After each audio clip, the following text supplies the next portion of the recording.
Baseball legend Bill Taylor famously said, "Players win games, teams win championships." Which, if you apply that to rugby, sort of rings true, but what would be more apt to say is that teams win games and squads win championships. Absolutely, and nowhere is that more evident than here today when Harlequins Women face new Premier 15 side Sale Sharks Women for the first time ever. But the home team have got 7 England players away on international duty. What it does mean, however, is that those non-Red Roses and perhaps those who don't normally get that many game minutes have an opportunity to not only prove themselves and stake a claim for a first team shirt, but also win some potential valuable points on the table. In fact, it's games like these that could potentially show how the league shapes up come the end of the season. As always, we've got the action, we've got the fallout, and we've got the analysis to keep you hooked for the next 20 to 30 minutes. So make sure you're liking this video, subscribing to our YouTube channel and turning on those notifications, following us across all social media, and checking out the bespoke women's rugby clothing brand of Rugby RFC. And if you stick around till the end of the show, we also have a special discount code for your next purchase. Okay, let's go examine these two sides on how they're going to approach this big game today here at the Stoop. Now don't panic, although we said there are numerous England players out for this one, there is still plenty of talent across the pitch. There are a total of 16 internationally capped players, including those who have appeared for Scotland, Wales, America, Belgium, England, and even some barbarians thrown in there for good measure. Harlequins have Jade Conkle, Emily Scott, Rachel Burford, Langi Tuima and Chloe Rolly, to name but a talented few. While Sale Sharks Women can call upon Gwen Pearce, Molly Kelly, Lisa Newman, Beth Stafford and Myri Grieve. Oh, and someone by the name of Katie Daly-McLean. So Red Roses or no Red Roses, the talent that we're going to see combined out there on the pitch today is going to make for a great matchup regardless. Absolutely. Now, you could say to Sale Sharks, be careful of Harlequins Women's attacking threat. Now, the problem with that is that it's obvious. They're the top scorers in the Premier 15s, and after the stellar start to the season that they've had, they're just continuing on form from recent years. So the question really is, how do you score against them? Well, there's good news and there's bad news. The good news for Darren Lemont's side is that Harlequins Women actually have the second worst home record in the league for conceding tries in the last 10 minutes. So what that could potentially mean is that Sharks could basically soak up pressure for much of the game, defending their try line like their lives depended on it, and then at the end of the game reach into the tank, the Shark tank, and basically go all great guns with their attack. The bad news is that Harlequins Women also have the best defensive record at home across the whole league, regardless of minutes on the pitch. And those 2 tries that I spoke about before, well, they're the only 2 tries that they've conceded in London. The other silver lining, you could say, is that those 2 tries were conceded against another new side, ex-Chiefs Women. So there's kind of a little hope there, I guess. So what do we think? Will the fact that Harlequins are without so many players impact their result in the game today? Honestly, Megan, no, not really. I don't think so. You know, you could argue that Harlequins Women have, yes, a slightly smaller pack than usual, definitely a lot less experienced pack, but they've still got the likes of Fiona Fletcher, they've still got the likes of Jade Conkle. Players like that, they're getting a minimum of 7 or 8 out of 10 every single game. What is interesting for me is the fact that we could potentially see Harlequins Women change their playing style. So obviously we know they're usually really reliant on their pack, their front 8, barraging through, you know, a lot of big runs, a lot of heavy hits. I don't care what anyone says. You look at that Quins back line and some of those players there, in fact almost all of those players are absolutely world class, and any team in the Premier 15s would want them. So could we see a more expansive, free, fast flowing game from Harlequins Women today? Potentially, but you can see the weather here and it's kind of not really conducive to that. So it makes it really, really interesting. So my question to you is, does the fact now that Sale Sharks Women have Baroness Lord Katie Daly-McLean in their side and not away with England, does that make a difference to them? Can she help them get the result they need? Well, I think any side that has Katie is enhancing their chances, period. But as you mentioned there, although we could analyse the forwards for who's not here today, we should be focusing on the backlines because I think that's where we will see more of the consequential battles play out today. So let's go see how these two sides line up.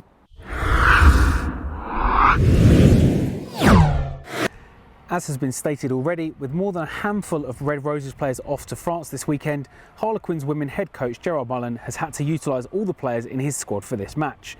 That means Tova Vixton, Elle Blore, Alice Sheffield and Alex Eddy all make their first starts of the season, with Hannah Duffy making her debut in the front row after signing earlier this week. There's only Jess Breach and Leanne Riley who are on England duty from the Quins backline, so Scotland fullback Chloe Rolly moves out to the wing, with Grand Slam winner Emily Scott at fullback, Lucy Packer back in at 9 and Ellie Green starting outside her at number 10. Within the replacements, there's a return for USA international Christine Sommer, who is named in her first matchday squad since rejoining the club, as has front row Sherry Cooper, who's now on a dual registration from Richmond RFC. Whilst Sale Sharks women aren't as restricted in their selection as their opponents today, Darren Lamont still makes 3 changes to the starting lineup that took on Bristol Bears last weekend. In the forwards, Katie Houghton comes in at tight head for Abu Marzouk as the only shuffle, as the other 7 players stay the same. There are, however, a couple of changes in the backline with 2 new wingers in Alicia Kelton and Alex Wallace. That means Lisa Newman is moved to outside centre, and yes, after being called up by the England squad, Katie Daly-McLean is able to return to her club to retain her partnership with Scotland's Grieve. Lucy Winter and Hannah Birch return to the squad after missing last week through illness and injury, and we could see India Paris-Redding making her Sale Sharks debut alongside her twin sister Georgie.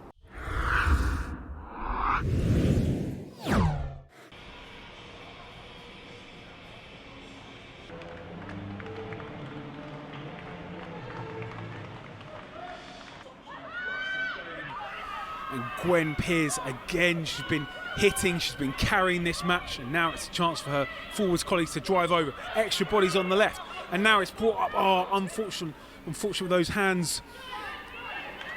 And it was Georgie Paris-Redding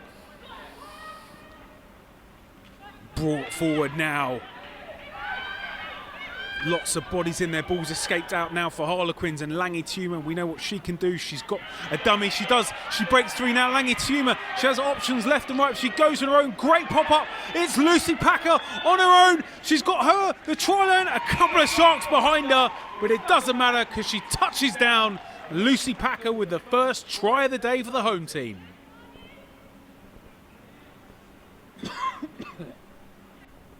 Ellie Green has got a very unique routine that she goes through every time. She is one of the top point scorers in the league, mostly from her kicking, not just from this season but her history within the Premier 15s. She's so accurate from the boot, and she adds those extra 2 points for the home team, and it's now 7-0 to Harlequins Women. With Vixton, I believe, who's now at the bottom of that ruck, as it's driven forward again, and I think the Sale Sharks Women players are trying to get in there. Good gap there. The Sale Sharks Women need to tighten up around that breakdown. There seems to be a lot of space. Either there's a lot of space or there's not a lot of tackling going on, so they need to just be a little bit more alert around that breakdown, and that's what happens there. And they are making sure now that they are a bit more watertight in that area as they get closer and closer. It's Alice Sheffield, number 4 for Harlequins, making her first start of the season, edging close to the Sale Sharks try line. It's with the forwards, and it looks like there might be another pick and go, and there is Lucy Packer perhaps with the dummy, and they're getting close to the line, and that is a try. I believe it's Jade Conkle, and with her effort today you certainly wouldn't begrudge her that, and it is another try. It could potentially be Robinson, but either way, it's 12-0 to the home team. Ellie Green shaping up. Don't think there's going to be any pressure on here by the away team as they're conferring underneath the post, so it'll be I say simple kick's probably not the right word because it's just to the right hand side of the post for Ellie Green, who is a right kicker. And she does make light work of it, and it's now 14-0. And Quins are going to carry on attacking almost like they hadn't lost the ball there, which has been regained brought back in. There seems to be a bit of a lack of communication between the forwards and backs at the moment. Chance for Harlequin to potentially get back to controlling this game. Really good pop up there. Jade Concord making those gains. She's given the ball away, and that's offside. The referee's going to pull it back. Harlequins Women and Ellie Green particularly will be hoping that she can do one better than Katie Daly-McLean and put this one through the sticks. As she lines it up, she's taking her time. She goes for it, takes the kick, makes the kick, and it's now 17-0 to Harlequins Women. Now Alex Wallace is driven back. Some good defence there by Harlequins that puts the pressure on Sale, and they're not done yet. They're going to keep going forward. The ball's been lost by, I believe that's Teleria Wynne Davis, who's knocked on. So it's going to be a free kick for Harlequins Women.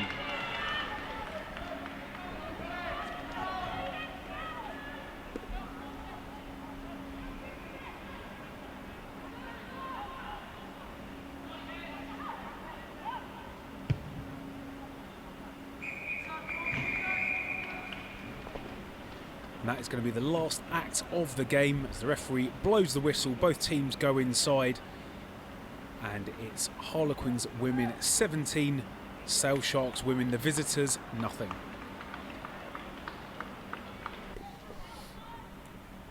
So after a short break, Rosie Dobson is the one who's going to deliver a really lovely line out. Isn't gathered, but it's knocked back. And it's a chance for Langi Tuma. Great play. Chloe Rowley breaking free now again. She's so good when there's space in front of her. She didn't score last time, but she scores under the post now.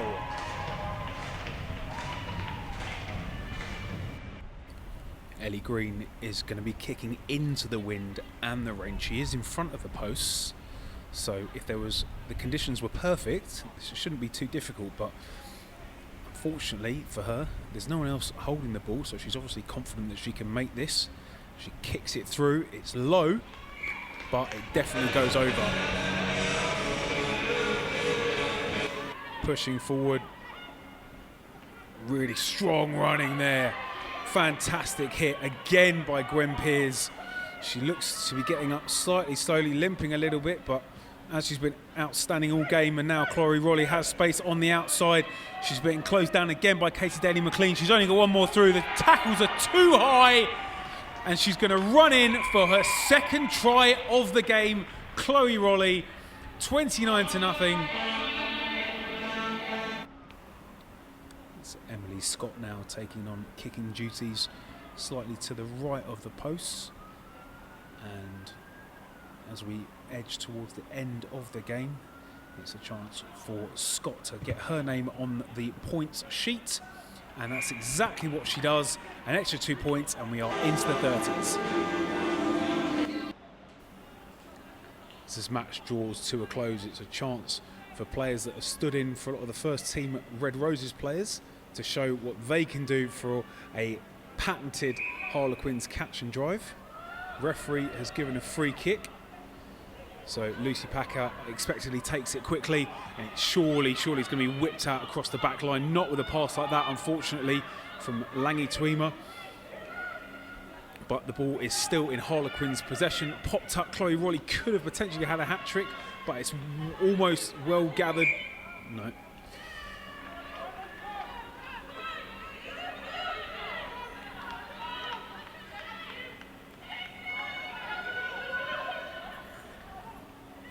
Langi Tuima, solid tackle with a number of other her colleagues out the back. Katie Daly-McLean is going to kick this off the pitch. Referee is going to blow the whistle. That's the end of the game, and it finishes Harlequins Women 31, Sale Sharks Women 0.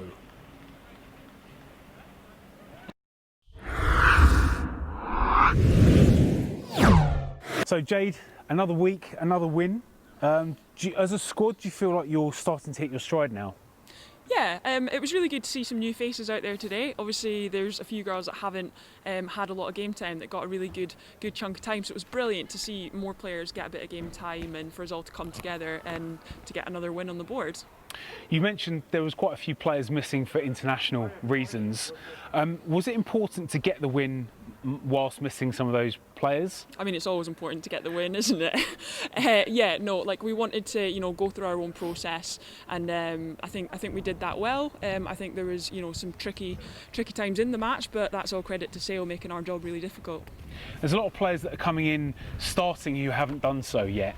Do you feel like one or two or a few of those have staked their claim for perhaps keeping that shirt when some of the Red Roses come back? Yeah, definitely. I think everybody stepped in and put their hand up and showed that they want it. That was a slog out there for absolutely everybody. The conditions were tough. Sale were a very strong opposition, and I think everybody stepped up. So yeah, I think there will be some questions around what the team's going to look like, and I think that's the fantastic thing about Harlequins is we have that depth now to be able to have those kind of competition for the shirts. The conditions out there were pretty dreadful. Did you have to adapt your game plan as the game went on? Yeah, obviously it got really slippy out there. The ball was literally like a block of soap, so we did have to take it in a few metres, and that played into Sale's hands. They were very good around the ruck in defence, so they really came off the line hard and made our job difficult. So yeah, it was slippy, but I think we managed to keep our composure as well, which was good. And how difficult was it to prepare for them when you've never played against them before? Yeah, difficult, and I think that's what's exciting about the league is we've got some new teams in as well, and we don't know much about the teams, but we can go off some of the footage that we've seen, but ultimately you can never underestimate an opposition, and we knew not to underestimate them, and they came out and absolutely made our job hell. So yeah, it was really good, but it's really nice to see them in the league. You've been in and out of the side this year because of Scotland international games. How good does it feel to play a full 70 minutes of rugby back in a Harlequin shirt? Yeah, absolutely fantastic. I love playing for Harlequins. I think it's a really special club. So to be able to come and play more games is absolutely great. Brilliant. Well, look, you got our Player of the Match award, our Women's Rugby Show and Rugby RSC Player of the Match award. Congratulations. Don't Thanks believe you've won no, this I've before. never. Brilliant. Well, listen, congratulations on today and good luck for your next game. Thanks very much. Thanks a lot. So Darren, first of all, sorry about the result, but it was pretty decent performance. You must be quite happy. Yeah, really happy. Just having a quick chat with the squad there. We talk about character, and this team have got plenty of it, and an outstanding defensive performance. And they're a little bit gutted as well. The attack didn't get quite firing and take our opportunities where Quins did, and they managed to get the scores over. Do you think that was the biggest difference today? Yeah, I think they took their moments. We didn't quite click in those moments where we just quite needed it, line out time, free kicks in real good areas where you don't get many opportunities against Quins and you've got to be walking away with points, and we didn't quite do that where they did. You've played 4 games now, you've lost 4, but you've seen probably enough of the Premier 15s to get a good gauge as to where you are as a club. Where do you see yourself? Good question. We see ourselves kind of up there. We talk about being competitive, and these games are. Yeah, the scoreline's just got away from a couple of results, but we've got a bit about us. We're really enjoying being in the league. Fair play to the RFU and Sale Sharks for all the hard work they've done to get that quality of rugby week in, week out. We're just enjoying it, but we're definitely taking our lessons. Like I said, it's game 4, a pre-season like no one's experienced. We couldn't have the trials, and we're coming up against teams who've got 2 or 3 teams and development teams and centre of excellence, and we'll get there. We've got some good plans. Surely your players today must have impressed you, though. I mean, anyone in particular stand out? Yeah, Gwen and Lou said, Katie, by self-admission would probably be, it wasn't her best game, but she kind of runs it for us, real important. And Tulare in the second row, and I think Hannah Field she's an outstanding rugby player and leader, and she's getting in a rhythm now, and she was real good. You're coming up against Worcester Warriors this week. How do you prepare for them? Tighten every bolt in attack, I think. The league demands it, we demand it. Let's get that set piece right. We're coming into some winter rugby, so we need to have some conversations around being smart, being real clinical. And yeah, the group are kind of taking a real hold of it and leading themselves, so I'll be interested in how they're in the group again are going to get rallied up for a real good block of 4 or 5 fixtures into the new year. Absolutely. Well, look, sorry about today's result, but again, please pass on from us a really impressive performance by everyone, and we wish you the very best for the rest of the season. Thank you very much. Great work. Cheers. Thank you. Thanks. Okay, hi Chloe, welcome to the show.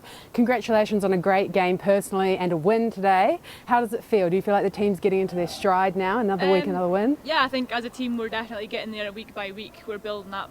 You know, sometimes it was messy out there, but again, like, it was wet, it was, you know, damp. We just kind of needed to pull it together, and we did eventually at the end.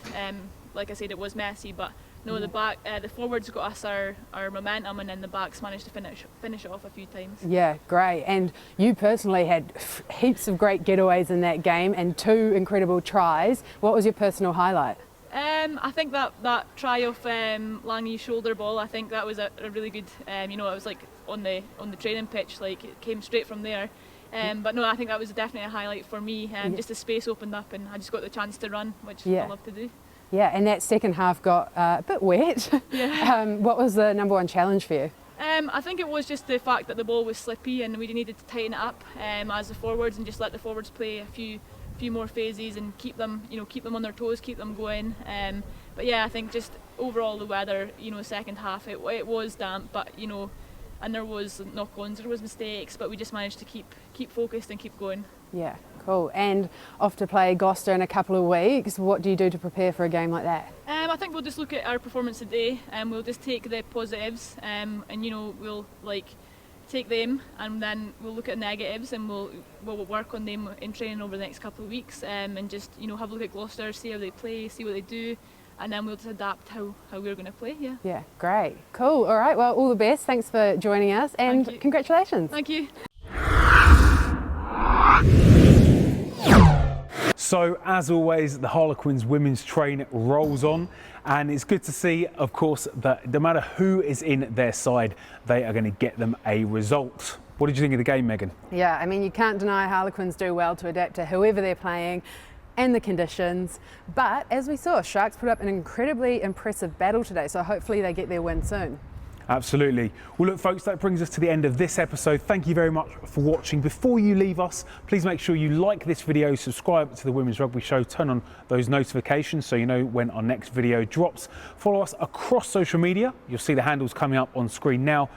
And as always, please do check out Rugget RFC. We'll put the links below to their social channels and their website. They make bespoke women's rugby clothing and their stuff is quality.